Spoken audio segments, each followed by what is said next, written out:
ఇవాళ ఫిబ్రవరి 12వ తారీఖు నాడు మరి ఒక చరిత్రాత్మకమైనటువంటి ప్రదేశంలో మళ్ళీ ఒకసారి తెలంగాణ ఉద్యమకారులందరినీ కలుసుకోవడం, వారందరితోని సమావేశం ఏర్పాటు చేసుకోవడం నిజంగా నేను ఒక రకంగా సిగ్గుపడుతున్నాను, ఇంకొక రకంగా అందరం కలిసి ముందడుగేస్తున్నందుకు సంతోషపడుతున్నాను. ఇవాళ ఇదే చోట ఆనాడు సమైక్యాంధ్రవాదులందరూ కూడా నోటికాడికొచ్చినటువంటి మన తెలంగాణను వాళ్ళ రాజీనామాలతో అడ్డుకుంటూ ఉంటే పార్టీలు జెండాలు ఎజెండాలు పక్కకు పెట్టి తెలంగాణ జేఏసీ ఏర్పాటు చేసింది కూడా ఇక్కడనే, ఇదే ప్లేస్ నుంచి, ఇదే హాల్ నుంచి తెలంగాణ జేఏసీ ఏర్పాటైంది. అప్పుడు అన్ని పార్టీలలో ఉన్నటువంటి వాళ్ళు పార్టీలకు అతీతంగా జెండాలకు అతీతంగా వచ్చి కేవలం మాకు తెలంగాణ రాష్ట్రం ముఖ్యం కానీ ఇంకోటి కాదు అని చెప్పి ముందడుగేసి రాష్ట్రాన్ని సాధించుకుందాం. ఆ విషయం మీ అందరికీ తెలుసు. మళ్ళీ అటువంటి ప్రదేశంలోనే మనందరం అనేక మందిని ఉద్యమకారుల సంక్షేమం కోసం పెట్టుకున్నటువంటి సంఘాలందరం, ఉద్యమకారుల కోసం పనిచేస్తున్నటువంటి సంఘాలందరం కూడా కలిసి మళ్ళీ ఒక ముందడుగేస్తూ ఉన్నాం. బాధ అవుతుందని ఎందుకన్నా అంటే మనందరం కొట్లాడి రాష్ట్రం సాధించుకున్న తర్వాత రాష్ట్రం రాగానే మొదటి వరుసలోనే మనకు గౌరవం దక్కుతుంది అనుకున్నాం, మొదటి వరుసలోనే మన గుర్తింపు దక్కుతుంది అనుకున్నాం, మొదటి వరుసలోనే అంతో ఇంతో ఎవరికి తగ్గట్టు వారికి రాజకీయ గుర్తింపు దొరుకుతుంది అనుకున్నాం, ఆర్థిక అభివృద్ధి కొంచెం మనం ఒక అడుగు ముందేస్తాం, మన కుటుంబాలు బాగుంటాయి అనుకున్నాం. కానీ రాష్ట్రం వచ్చిన తర్వాత అనేకమైన అంశాలు జరిగినాయి, వాటన్నిటి గురించి మాట్లాడుకుందాం. కాకపోతే ముందుగా మనం అర్థం చేసుకోవాల్సింది, మనం వెనక్కి తిరిగి చూసుకోవాల్సింది, సింహావలోకనం చేసుకోవాల్సింది అద్భుతమైనటువంటి చరిత్ర మన తెలంగాణ గడ్డకున్నది. నేను ఒక మాట చెప్తా ఉన్నా, ఇవాళ నేను తెలంగాణలో పుట్టినందుకు గర్వపడుతున్నా. ఎన్ని కష్టాలన్నా కానీ, ఎన్ని నష్టాలన్నా కానీ, ఏమన్నా కానీ, ఎన్ని జన్మలున్నా మళ్ళా తెలంగాణలోనే పుట్టాలని కోరుకుంటున్నా. ఎందుకంటే తెలంగాణ గడ్డకున్నటువంటి చరిత్ర అటువంటి చరిత్ర. మానవాళి ఎప్పుడైతే పుట్టిందో అప్పుడు పుట్టింది మన తెలంగాణ, ఇప్పుడప్పటిది కాదు. ఆఫ్రికా గురించి చెప్తారు, ఇండస్ వ్యాలీ చెప్తారు, ఏదేదో చెప్తారు, కానీ మన తెలంగాణకు కూడా అంత గొప్ప చరిత్ర ఉంది, అంత పునీతమైన చరిత్ర ఉంది, అంత పురాతనమైన చరిత్ర ఉంది. ఈ గడ్డలో ఎంతో చరిత్ర ఉన్నా ఒక 150 ఏండ్ల చరిత్ర మాత్రం ఈ సందర్భంలో గుర్తు చేసుకోవాలి. మొట్టమొదటి బ్రిటిష్ వాళ్ళకు వ్యతిరేకంగా పోరాటం చేసినటువంటి గోండు బిడ్డ రామ్జీ గోండుని 1860లో దారుణాతి దారుణంగా ఆయనతో పాటు ఆయన ఫాలోవర్స్ అయినటువంటి 1000 మంది ఉద్యమకారులను ఒకటే మర్రి చెట్టుకు ఉరివేసి అత్యంత దారుణంగా బ్రిటిష్ వాళ్ళు చంపిండ్రు. ఆ చరిత్ర మరుగున పడిపోయింది. మనం చెప్పుకున్నాం, తవ్వుకున్నాం, తోడుకున్నాం ఉద్యమ సందర్భంలో. ఎట్టి పరిస్థితుల్లో ఆ త్యాగాన్ని మనం మర్చిపోకూడదు. ఆయన స్ఫూర్తితోని మళ్ళా దాదాపుగా 1940లో ఇంకొక గోండు బిడ్డ కొమరం భీం బయలుదేరి జల్ జంగల్ జమీన్ అని చెప్పి హక్కుల సాధన కోసం నిజాం సైన్యానికి ఎదురొడ్డి పోరాడి అమరుడైనటువంటి కొమరం భీం. ఆ తర్వాత ఆయన స్ఫూర్తిని అందుకొని దాదాపుగా 1940 జూలై 4వ తారీఖు నాడు, 46 జూలై 4వ తారీఖు నాడు దొడ్డి కొమరయ్య అమరుడైండు. ఆనాటి నిజాం యొక్క గూండాలు, జమీందారులు, దొరలు, వారి యొక్క ప్రైవేట్ సైన్యం యొక్క దురాగతాలకు దొడ్డి కొమరయ్య అమరుడైతే మొత్తం అగ్గి ఉట్టింది తెలంగాణ అంతా. పేద బీద బిక్కి అందరు కూడా బయలుదేరి ఆయుధాలు పట్టుకొని ఇంకా సహించం ఈ దురాగతం, దున్నేవాడిదే భూమి, మా భూమి మాకు కావాలని ఆనాడు 1942లో వాళ్ళందరూ కూడా కొట్లాడితే మనకు స్వతంత్రం వచ్చే కన్నా ముందే, భారతదేశానికి స్వతంత్రం వచ్చే కన్నా ముందే బీద బిక్కికి అందరికి కూడా భూములు పంచుకున్నాం మనం ఇక్కడ తెలంగాణలో. ఆ తర్వాత స్వాతంత్రం వచ్చింది 1947లో, 48లో మనల్ని విలీనం చేసిండ్రు. ఇక స్వతంత్రం వస్తుందనంగా రజాకారుల దురాగతాలు భరించింది ఈ నేల, ఘోరాతి ఘోరమైన దురాగతాలు. బతుకమ్మలు ఆడించిండ్రు, ఆడబిడ్డల్ని బట్టలు ఇప్పించి అనేకమైన దురాగతాలు ఈ నేల సహించింది. ఆ తర్వాత మొత్తం ఇండియన్ సైన్యం వచ్చింది, ఆ సైన్యం దురాగతాలను కూడా భరించడం. ఎందుకు చెప్తా ఉన్నా అంటే ఈ నేల 150 సంవత్సరాల నుంచి నెత్తురు ఒడుస్తూనే ఉన్నది. ఎక్కడ కూడా మనకు శాంతి లేదు, సంతోషం లేదు. ఆ నెత్తురు ఓడుతున్నటువంటి చరిత్రను గుర్తు చేసుకోవాల్సిన సందర్భం ఇది. స్వతంత్రం వచ్చింది, స్వతంత్రం వచ్చిన వెంటనే వచ్చినటువంటి ఆ గవర్నర్ పాలనలో అప్పటిదాకా మనకు ఉర్దూ స్కూళ్ళు, ఇంగ్లీష్ లేదు, తెలుగు లేదు, స్కూళ్ళు మొత్తం మద్రాస్ స్టేట్ నుంచి ఆంధ్ర నుంచి ఇబ్బడి మబ్బడిగా టీచర్లను తీసుకొచ్చిర్రు మనకి ఇంగ్లీష్ చెప్పాలి తెలుగు చెప్పాలని. వాళ్ళ లొల్లి భరించలేక 1952లోనే Mulki non Mulki go back అనేటటువంటి పెద్ద ఉద్యమం వచ్చింది. అది అయిపోయింది, అక్కడ కొట్లాడినాం. ఆ తర్వాత 56లో అప్పుడు ఉన్నటువంటి మన రాజకీయ నాయకులందరూ కూడా ఢిల్లీకి గులాములయ్యి మనల్ని తీసుకుపోయి ఆంధ్రలో కలిపిండ్రు. తర్వాత 1962లో ఇడ్లీ సాంబార్ గోబ్యాక్ అనేటటువంటి మూమెంట్ వచ్చింది. అంటే ఎక్కడా గ్యాప్ లేదు. 3 ఏళ్ళు 2 ఏళ్ళు 4 ఏళ్ళకు ఒక ఉద్యమం వస్తూనే ఉన్నది తెలంగాణ. ఎన్నడూ మనం ప్రశాంతంగా లేం. 62లో ఇడ్లీ సాంబార్ ఉద్యమం వస్తే ఆ తర్వాత 1969లో జై తెలంగాణ మూమెంట్ వచ్చింది. ఇక మాతో కాదురా నాయన వీళ్ళతో ఉండలేము, మమ్మల్ని దయచేసి వేడి చేయండి అని చెప్పి కలిపినాక వెంటనే 1969లో ఉద్యమం వస్తే కాసు బ్రహ్మానంద రెడ్డి గారు 369 మన పిల్లలను పొట్టన పెట్టుకున్నాడు, తుపాకులతోని కాల్చి చంపిండు. కానీ తెలంగాణ రాష్ట్రం వచ్చిన తర్వాత కూడా ఇంకా కేబీఆర్ పార్క్ పేరు కేబీఆరే ఉన్నది. అదే బాధ, వేరే బాధ ఏం లేదు మనకు. మనని గుర్తించిర్రా, మనకు పదవి వచ్చిందా, పైసలు వచ్చిందా, రెండోది. ఎందుకు బాధపడుతున్నాం ఇవ్వాలా అంటే ఏ అంశాల కోసమైతే కొట్లాడినామో, ఏ గౌరవం కోసమైతే కొట్లాడినామో, ఏ చేదు గుర్తులైతే ఉండొద్దు అనుకున్నామో అవి ఇంకా మిగిలే ఉన్నాయి. అదే పెద్ద బాధ, వేరే బాధ ఏం లేదు. ఇవాళ మనం 1969 దాటుకున్నాం. ఆ తర్వాత దాదాపుగా 20 సంవత్సరాలు నేల నిజంగా ప్రతి ఊర్లో నెత్తురు పూలు ఊసినట్టే నక్సలైట్ ఉద్యమంలో పోయినటువంటి మన బిడ్డలను ఘోరాతి ఘోరంగా రాజ్యం పొట్టన పెట్టుకున్నది. అది చూసుకుంటా ఉన్నాం మనం. 1970 నుంచి దాదాపు 95 వరకు తెలంగాణ గురించి ఎక్కడ పెద్దగా చర్చ రాలే. ఎందుకంటే జై తెలంగాణ అన్నోళ్ళ నల్ల ఎత్తుకపోడు సంపుడు. నాకు తెలిసి వరంగల్లో పద్మాక్షమ్మ గుట్ట ఇప్పటి వరకు కూడా నెత్తురోడుతూనే ఉన్నట్టుందని నేను అనుకుంటా ఉన్నా. మరి అటువంటి సందర్భంలో 1995లో అనేక మంది విప్లవ వీరులు, ప్రజా సంఘాలు, జనశక్తి ఆధ్వర్యంలో బయటకు వచ్చి వరంగల్ డిక్లరేషన్ చేసిండ్రు. అప్పుడు పుట్టింది మళ్ళీ ఒకసారి అగ్గి. వరంగల్ డిక్లరేషన్ చేసి గద్దరన్న నాకు తెలిసి మొదటిసారి బయటకు వచ్చి జనంలోకి వచ్చి ప్రజానాట్య మండలి నుంచి మా తెలంగాణ మాకు కావాల్సిందే అని నినదించింది.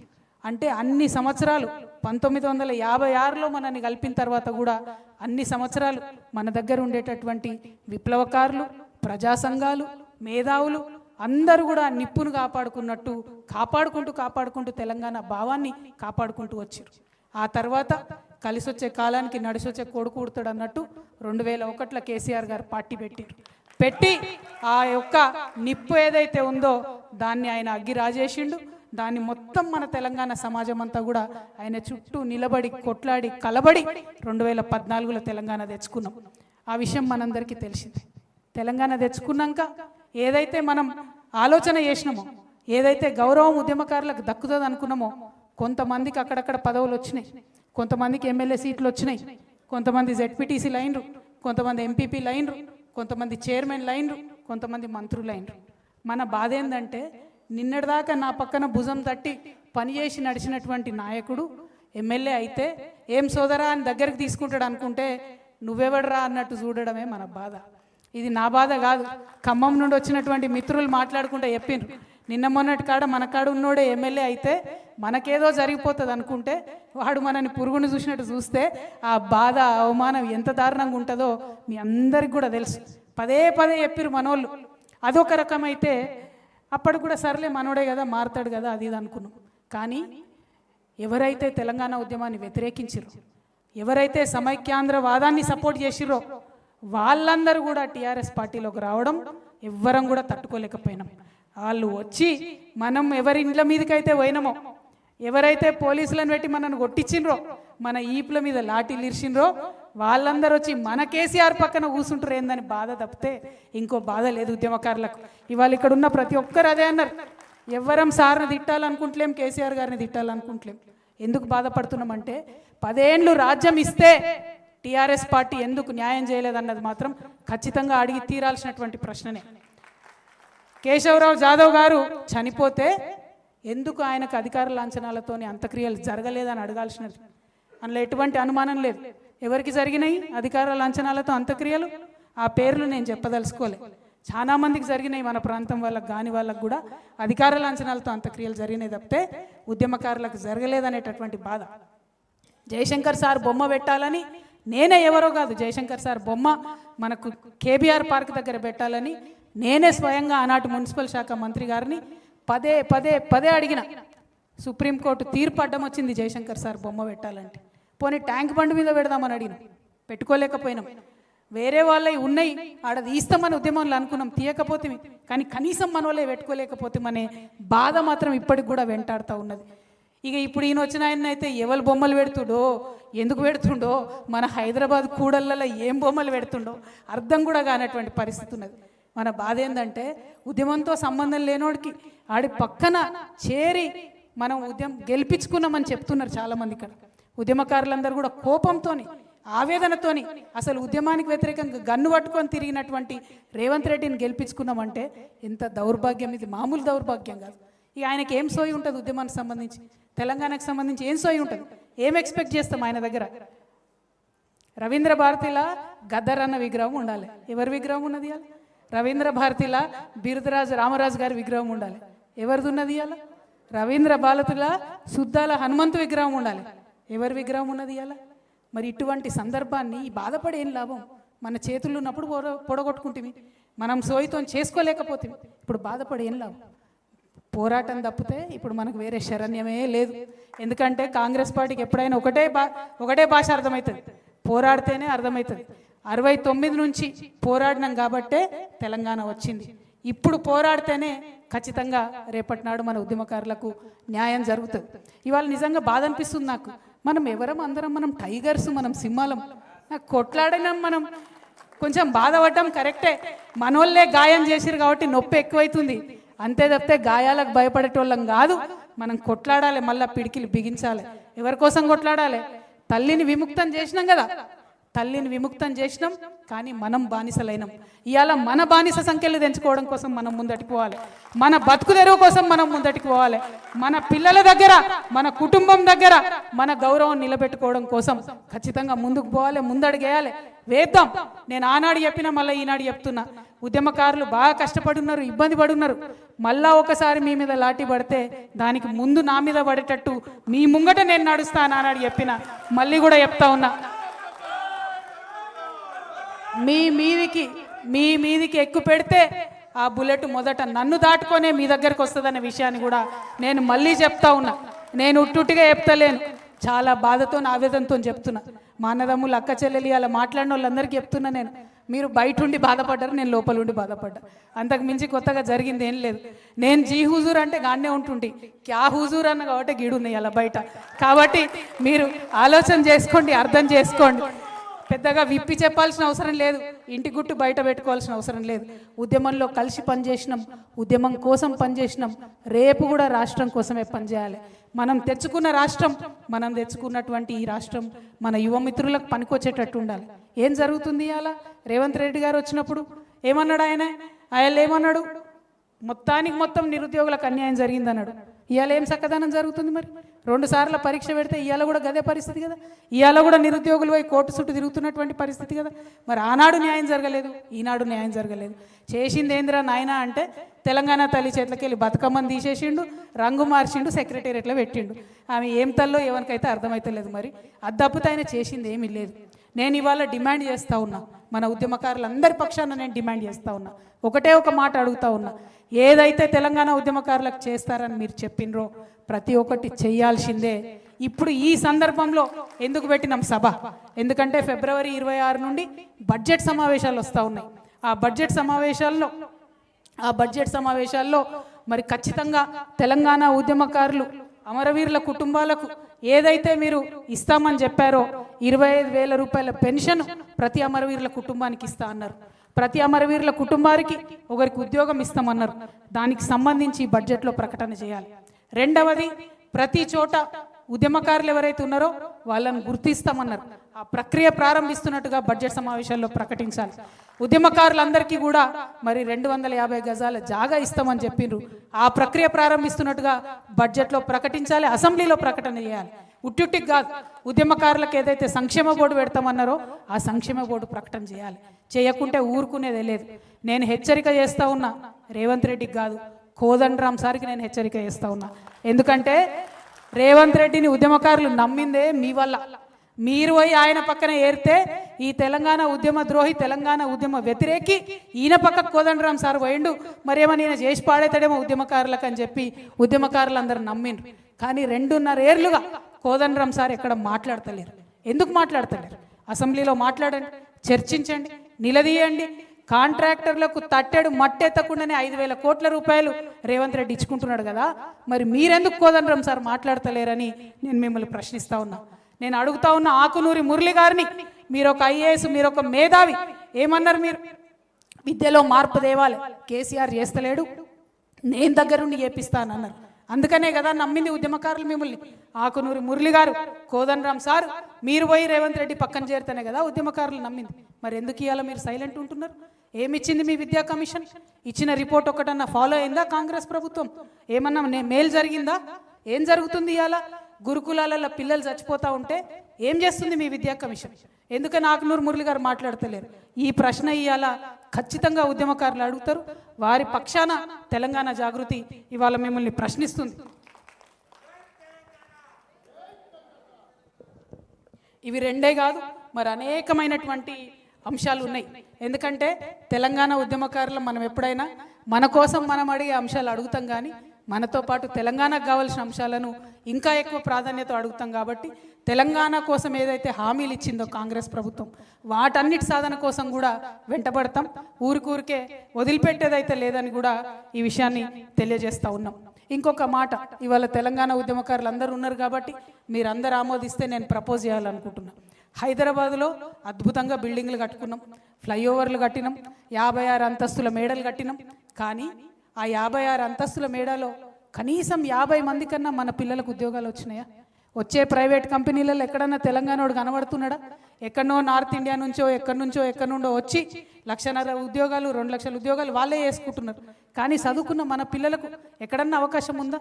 నాకు తెలిసి ఉద్యమకారుల పిల్లలకు ఎవరికి కూడా పెద్ద పెద్ద కంపెనీలు హైదరాబాద్లో ఉద్యోగాలు వచ్చినట్టయితే నాకు తెలియదు. నేను ఇవాళ అడుగుతా ఉన్నా, ఆలోచన చేద్దాం ఉద్యమకారులందరం కూడా, ఉమ్మడి కార్యాచరణ కోసం అడుగుతా ఉన్నా. వేరే రాష్ట్రాలలో బెదిరించినట్టు కాదు, కాకపోతే కనీసం ఒక 20% మన తెలంగాణ వాళ్లకు రిజర్వేషన్ పెట్టాలి ప్రైవేట్ ఉద్యోగాలలో అని నేను అడుగుదాం అనుకుంటున్నా. అడుగుదామా? న్యాయమేనా? వాజిబేనా? పక్కానా? మళ్ళీ వెనక కోరు కదా, పిడికిలు ఎత్తుతారా? జై తెలంగాణ. తెలంగాణలో ప్రైవేట్ సంస్థలలో ఉద్యోగాలలో తెలంగాణ లోకల్కి 20% రిజర్వేషన్ ఇవ్వాలని చెప్పి తెలంగాణ జాగృతి తరఫున పోరాటం చేద్దామని ఈ సందర్భంగా నేను తెలియజేస్తా ఉన్నాను. అదేవిధంగా మరి ఇంతకుముందు తమ్ముడు వీరేందర్ సీతారాం కలిసి ఒక యాప్ ఇక్కడ లాంచ్ చేసినాం. ఎందుకోసం ఈ యాప్ లాంచ్ చేసినామంటే, కేసీఆర్ గారి హయాంలో ఆనాడు ఆఫీసర్లు మన ఒక క్వశ్చన్ అడిగారు. ఏమని? ఎవరు ఉద్యమకారులు అన్నారు. వాళ్ళు ఎవరు ఉద్యమకారులు అంటే ఎవరు అని అడుగుతున్నారు. అంటే ఉద్యమకారులు అంటే ఎవరో కూడా మనమే చెప్పుకోనట. ఎంత బాధాకరం ఇది! ఉద్యమకారులు అంటే ఎవరో కూడా మనమే చెప్పుకోవాలి. నాకు గుర్తుండి ఉద్యమకారులు ఎవరు తెలుసా? ఎవరైతే ఇప్పుడు మా సాయిరామన్న ఉద్యమం చేస్తా అంటే అక్క పొద్దుగాలు లేచి టిఫిన్ చేసి పోనాయన కొట్లాడు తెలంగాణ కానీ పంపింది. ఈయన కంటే ఎక్కువ ఆమె ఉద్యమకారు. ఒక అన్నను ఉద్యమానికి పంపిన ఒక చెల్లి, ఒక భర్తను ఉద్యమానికి పంపినటువంటి ఒక భార్య, ఒక కొడుకును ఉద్యమానికి పంపినటువంటి ఒక తల్లి, వాళ్ళు ఉద్యమకారులు. మరి వాళ్ళని ఎట్లా గుర్తియాలి? ఇవాళ నేను ఎట్లా గుర్తుపట్టాలి? వాళ్ళ ఎవరు గుర్తించాలి వాళ్ళను? దానికోసమే ఈ యాప్ పెట్టినాం. ఎందుకంటే ఈ యాప్లో మనం రిజిస్టర్ అయిదాం, మనకు మనమే ఐడెంటిటీ కార్డులు ఇచ్చుకుందాం, మనకు మనమే అన్నీ కూడా ఇద్దాం. కేసులు అయిన వాళ్ళు ఉద్యమకారులు అంటున్నారు. నా మీద అయితే కేసులు లేవు. మరి నేను ఉద్యమంలో ఉన్నాను లేదా మీరే చూసుకోవాలి. ఎందుకంటే బోలెడని పెట్టిరు వాళ్ళే, ఏవి నిలబడలే, అన్ని పోయినాయి కోట్ల. మరి ఇలా కేసులు ఉన్నోళ్ళే ఉద్యమకారులు అంటే మిగతా వాళ్ళ పరిస్థితి ఏంది? వందల వేల సంఖ్యలో ఉద్యమకారులు ఉన్నారు. ప్రతి చోట ప్రతి జిల్లాలో ఉద్యమకారులు ఉన్నారు. అందుకే ప్రభుత్వాలు గుర్తిస్తే సరి, వాళ్ళు కార్యాచరణ మొదలు పెడితే సరి.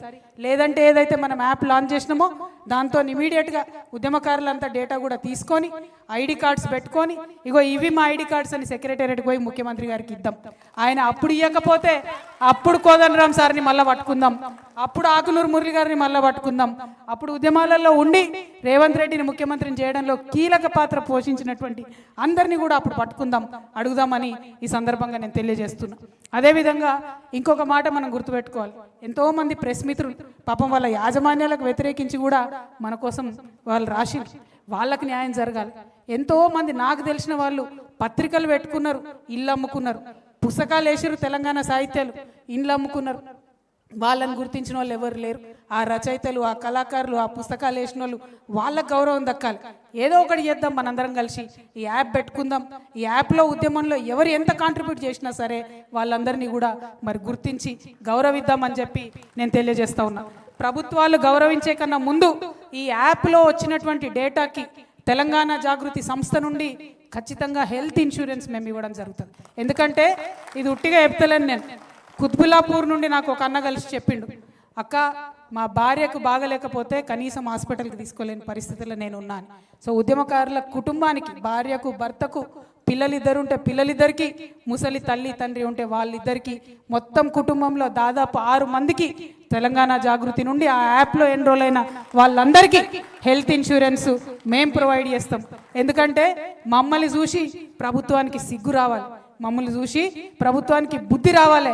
కనీసం వాళ్ళు హెల్త్ ఇన్సూరెన్స్, లైఫ్ ఇన్సూరెన్స్ ఇవ్వాలనేటటువంటి ఆలోచన వాళ్ళకి రావాలని చెప్పి మా చిరు ప్రయత్నంగా ఈ ప్రయత్నాన్ని మొదలు పెడుతున్నామని కూడా నేను తెలియజేస్తా ఉన్నా. అదేవిధంగా మరి మీకు ఇంకొక మాట చెప్పాలని, చాలా మంది నేను ఎప్పుడైతే ఒక పొలిటికల్ పార్టీ పెడతా అన్నానో చాలా మంది నా మీద దాడి చేస్తూ ఉన్నారు, రకరకాలుగా మాట్లాడుతూ ఉన్నారు. దాడులు మనకేం కొత్త కాదు, 20 ఏళ్ళ నుంచి భరిస్తూనే ఉన్నాం. కాకపోతే మీ అందరికీ నేను ఒక మాట చెప్పదలుచుకున్నా, నేను అధికారంలో ఉన్నా లేకున్నా నా పక్కలు ఎప్పుడైనా ఉద్యమకారులే ఉన్నారు, పైరవికారులు లేరు. రేపటి నాడు కూడా పొలిటికల్ పార్టీ ఖచ్చితంగా పెడతాం. ఈ రాష్ట్రంలో స్వీయ రాజకీయ అస్తిత్వంతో తెలంగాణ అనే పదాన్ని తన పేరులో నింపుకొని, తెలంగాణ అనే పదాన్ని తన ఆశయాల్లో నింపుకొని, తెలంగాణ అనే పదాన్ని తన ఆచరణలో నింపుకునేటటువంటి పొలిటికల్ పార్టీ రావాల్సిన అవసరం ఉన్నది. ఖచ్చితంగా దానికోసం పెడతాం. మాది ఫక్తు రాజకీయ పార్టీ కాదు, ఉద్యమకారులను కలుపుకొని ఉద్యమ ఆకాంక్షలను నెరవేర్చడానికి, తెలంగాణ వాదాన్ని నిలబెట్టడానికి, తెలంగాణ అస్తిత్వాన్ని పరిరక్షించడానికి రాబోయేటటువంటి రాజకీయ శక్తిగా ఉంటుంది తప్పితే ఫక్తు రాజకీయ పార్టీగా ఉండదు. ఎందుకంటే ఈ నేల ఏదైతే నెత్తురొడిసిందో, ఈ నేల ఏదైతే 100 సంవత్సరాలుగా నెత్తురొడిసిందో ఇంకా ఆ గాయాలు మానలేదు, ఇంకా బిడ్డలు కోలుకోలేదు. కాబట్టి ఖచ్చితంగా ఫ్యూచర్లో రాజకీయ శక్తిగా మా యొక్క ఉద్యమ సంస్థ ఏదైతే జాగృతి ఉందో రాజకీయ శక్తిగా మారుతుంది. తప్పకుండా ఉద్యమకారుల ఎజెండాను తీసుకొనే ముందుకు పోతామని ఈ సందర్భంగా నేను తెలియజేస్తా ఉన్నాను. అదేవిధంగా ఇంకొక మాట చెప్పాలి, మనం ఎన్ని ఉద్యమాలు చేసినాం పేర్లు కూడా మర్చిపోయి ఉంటారు. జైల్ బరో, రైల్ రోకో, సాగరహారం, మానవహారం, చాలా చాలా చాలా ఉద్యమాలు చేసినాం. వంట వార్పులు, బతుకమ్మలు, సింగరేణి కార్మికులు, సడక్ బంద్, అన్ని ఉద్యమాలు చేస్తే ఆ ఉద్యమాలకు సహకరించిన వాళ్ళు చాలా మంది ఉన్నారు. పాపం చిన్న చిన్న కాంట్రాక్టర్లు అయితే పాపం మా గ్రామాలలో టెంట్లు నడిపారు, మండలాలలో టెంట్లు నడిపారు. ప్రింటింగ్ ప్రెస్ వాళ్ళు నాకు గుర్తుంది, సంఘాలకు ఫ్రీగా కొట్టించారు, ప్యాంప్లెట్లు వేసుకోండి రా బాబు అని చెప్పి. అనేక మంది చిన్న స్కూళ్ళు, పాపం బడ్జెట్ స్కూళ్ళు, వాళ్ళకే స్కూళ్ళు చక్కగా నడవవు, వాళ్ళు బస్సులు ఇచ్చి మనకు స్కూళ్ళకు, మనకు ఉద్యమాలకు సపోర్ట్ చేసినటువంటి విద్యా సంస్థలు అనేకం ఉన్నాయి ఈ రాష్ట్రంలో. కానీ తెలంగాణ రాష్ట్రం వచ్చిన తర్వాత ఆ విద్యా సంస్థలకు ఏమి జరగలే. ఆ తెలంగాణ ప్రింటింగ్ ప్రెస్ వాళ్ళు అయితే సెక్రటేరియట్ చుట్టూ తిరిగి తిరిగి తిరిగి చల్లబడ్డారు తప్పితే వాళ్ళకేం జరగలే. చిన్న చిన్న కాంట్రాక్టర్లు తెలంగాణలో ఉన్న వాళ్ళకు లాభం జరగలే. కానీ మెగా కృష్ణారెడ్డికి మాత్రం మంచిగా అపర కుబేరుడిగా 40వ స్థానంలో వచ్చింది. మరి అది మారాలి అనే కొత్త రాజకీయ శక్తి రాబోతూ ఉంది.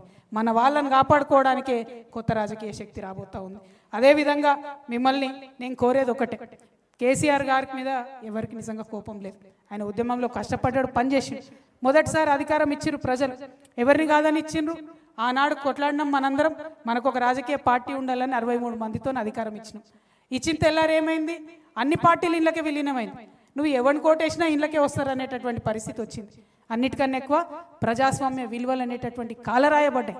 ధర్నా చౌక్ ఎత్తేసిండ్రు, అసహనం ఎక్కువైపోయింది. ఎవరన్నా ఫేస్బుక్లో ఒక చిన్న కమెంట్ పెడితే ఎత్తుకొచ్చి పోరగాళ్ళని అరెస్ట్ చేసి కొట్టుడు పెట్టిరు. ఎవరన్నా యూట్యూబ్లో ఒక చిన్న మాట మాట్లాడితే ఎత్తుకొచ్చి పోరగాళ్ళని అరెస్ట్ చేసి పెట్టిరు. అది నచ్చలేదు తెలంగాణ ప్రజలకు. అందుకే అధికారానికి దూరమైన తప్పితే ఇంకొక మాట కాదు. అహంకారం అనేటటువంటిది, ఆ యొక్క సహనశీలత లేకపోవడం అనేటటువంటిది కరెక్ట్ కాదు. తెలంగాణ వాళ్ళకు ఉండే గుణమే అది.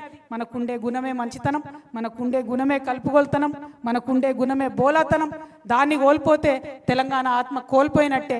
రేపు రాబోయే రాజకీయ శక్తికి అవన్నీ నింపుకొని ఉంటుందని చెప్పి మీ అందరికి కూడా నేను ఈ సందర్భంగా తెలియజేస్తా ఉన్నాను. అదేవిధంగా ఇంకొక మాట చెప్పాలి. నేను ఆనాడు మీ అందరికీ తెలుసు,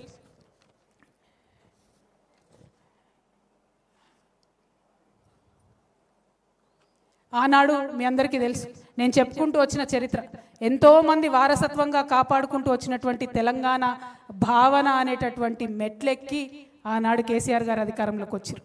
ఇలా రేవంత్ రెడ్డి గారు ఏం చేశారు? విద్యార్థులకు మాట ఇచ్చి, యువతకు మాట ఇచ్చి, మహిళలకు మాట ఇచ్చి, ముసలి వాళ్ళకు మాట ఇచ్చి, అందరి యొక్క ఆకాంక్షల మీద మెట్లెక్కుంటూ ఈయన వచ్చిండు. రేవంత్ రెడ్డి గారికి మేము హెచ్చరిక చేస్తూ ఉన్నాం, ఉద్యమకారులందరి దగ్గర నుంచి. ఆ పెద్ద మనిషి ఆ ఆకాంక్షలను పట్టించుకోలేదు కాబట్టి అధికారం కోల్పోయిండు. మీరు కూడా ఈ ఆకాంక్షలను పట్టించుకోకపోతే బంగ్లా బయటికి గుంజుతారు. రెడ్డి గారు మిమ్మల్ని ఏం వదిలిపెట్టారు తెలంగాణ ప్రజలు. కాబట్టి గుర్తుపెట్టుకోండి, ఒళ్ళు దగ్గర పెట్టుకోండి, ఉద్యమకారులకు ఇచ్చినటువంటి ఆకాంక్షల్ని నెరవేర్చండి. మరి ఇక్కడ ఉద్యమకారుల సంఘాలు అనేకం వచ్చినాయి, అమరవీరుల సంఘాలు అనేకం వచ్చినాయి. మా నాగులు వాళ్ళ భార్య స్వరూప వచ్చింది. ఆ నాగులు అనేటటువంటి తమ్ముడు అసెంబ్లీ ముంగట ఉద్యమకారులను కేసీఆర్ గారు పట్టించుకుంటలేరని నిండు అసెంబ్లీలో తెలంగాణ వచ్చినాక అసెంబ్లీ ముంగట ఒళ్ళు కాల్చుకొని చచ్చిపోయినటువంటి నాగులు ఉన్నాడు. మరి ఆయనకి ఏం జవాబు చెప్తాం? ఇవాళ తెలంగాణ ప్రజలు ఆలోచన చేయాలి. అదేవిధంగా మా పూలమ్మ ఉన్నది, వాళ్ళ కొడుకు ఆనాడు అమరుడు అయిపోయినాడు. మరి ఆ పూలమ్మకి ఏం సమాధానం చెప్తామో ఆలోచన చేసుకోవాలి. సిద్ధారెడ్డి సార్ ఉన్నాడు, వేణుగోపాల్ రెడ్డి గారి ఫాదర్, ఆయన కూడా మాట్లాడుతున్నాడు. కేసీఆర్ఏ స్వయంగా అసెంబ్లీలో 1100 మంది పిల్లలు చచ్చిపోయినంటిరి, 540 మందికి కూడా మీరు అమరుల కుటుంబాలను ఆదుకోకపోతే ఏం చేస్తారని చెప్పి వాళ్ళు ప్రశ్న అడుగుతూ ఉన్నారు. అట్లానే ఒకరు కాదు, రెండు కాదు, అనేక మంది. స్వాతి ఉన్నది, ఎవరమ్మా? జయ శ్రీనివాస్ గారి భార్య. థ్యాంక్ యూ స్వాతి అమ్మ. అట్లానే అనేక మంది వచ్చిండ్రు. సాయిరామ్ అన్న వచ్చిండు, తెలంగాణ అమరవీరుల ఆశయ సాధన సమితి. అంజిరెడ్డి గారు వచ్చిరు, మలిదశ ఉద్యమకారుల సంక్షేమ సంఘం. బత్తుల సోమయ్య గారు వచ్చిరు, తెలంగాణ ఉద్యమకారుల ఐక్య వేదిక. కుమారస్వామి గారు వచ్చిరు, కరీంనగర్ ఉద్యమకారుల వేదిక. రవీందర్ రెడ్డి గారు వచ్చిరు, తెలంగాణ ఉద్యమకారుల ఫోరం. బోగే పద్మ గారు వచ్చిరు, ఉద్యమకారుల జేఏసీ. కుసుమ సిద్ధారెడ్డి గారు వచ్చిరు, తెలంగాణ అమరవీరుల కుటుంబాల వేదిక. తెలంగాణ జానకిరెడ్డి గారు వచ్చిరు, టీయూ జేఏసీ. సాజిదా సికిందర్ గారు వచ్చిరు, తెలంగాణ ఉద్యమ జేఏసీ. రావుల వెల్లయ్య గారు వచ్చిరు, స్వర్ణ తెలంగాణ సంక్షేమ సంఘం. అట్లానే థామస్ గారు, మన ఖమ్మం నుండి వచ్చిన కృష్ణ గారు, అనేక మంది ఉద్యమకారులు అన్ని జిల్లాల నుండి వచ్చిన వాళ్ళు కనబడుతున్నారు. మా సింగరేణి నుంచి మా తమ్ముడు వెంకట్ గారు, శ్రీనివాస్ రెడ్డి గారు, కాచం సత్యనారాయణ గారు, తమ్ముడు రంజిత్ గారు, అట్లానే మురళీధర్ దేశపాండే సారు. ప్రతి ఒక్కరికి వచ్చిన వాళ్ళకు పేర్లు మర్చిపోతే క్షమించండి, ఎక్కువ మంది ఉన్నాం. కానీ కలిసినటువంటి సందర్భం, కలుసుకుంటున్నటువంటి సందర్భం ఖచ్చితంగా చరిత్రలో నిలబడిపోయేటటువంటి సందర్భం. ఉద్యమకారుల కోసం మరొక ఉద్యమం చేస్తూ బయలుదేరేటటువంటి సందర్భం. కాబట్టి మిమ్మల్ని నేను కోరేది ఒకటే, కించిత్ బాధతో మాట్లాడినా, మన వాళ్ళ మీదనే కొట్లాడాల్సి వచ్చిన ఈ టైంలో ఖచ్చితంగా మనం గుర్తు తెచ్చుకోవాల్సింది ఒక్కడనే. భగవంతుడు శ్రీకృష్ణుడు ఆనాడు చెప్పిండు, ధర్మం ఎటుంటే నువ్వు అటుండు, ఆ పక్కనున్నోడు నీవోడా నీ ఇంటోడా సుటమోడా అన్నది కాదు, ఎటు ధర్మం ఉంటే అటుండు అన్నారు. ఇవాళ ధర్మం ఉద్యమకారుల పక్షాన ఉన్నది, ఇవాళ ధర్మం అమరవీరుల కుటుంబాన పక్షాల ఉన్నది. కాబట్టి వారి పక్షాన నిలబడి ఖచ్చితంగా పిడికిలెత్తి పోరాటం చేస్తామని తెలియజేస్తూ మీ అందరి దగ్గర కూడా సెలవు తీసుకుంటా ఉన్నాను. Thank you. జై తెలంగాణ, జై తెలంగాణ, జై తెలంగాణ. దయచేసి అందరూ నిలబడి అట్లనే అభివాదం చేయండి.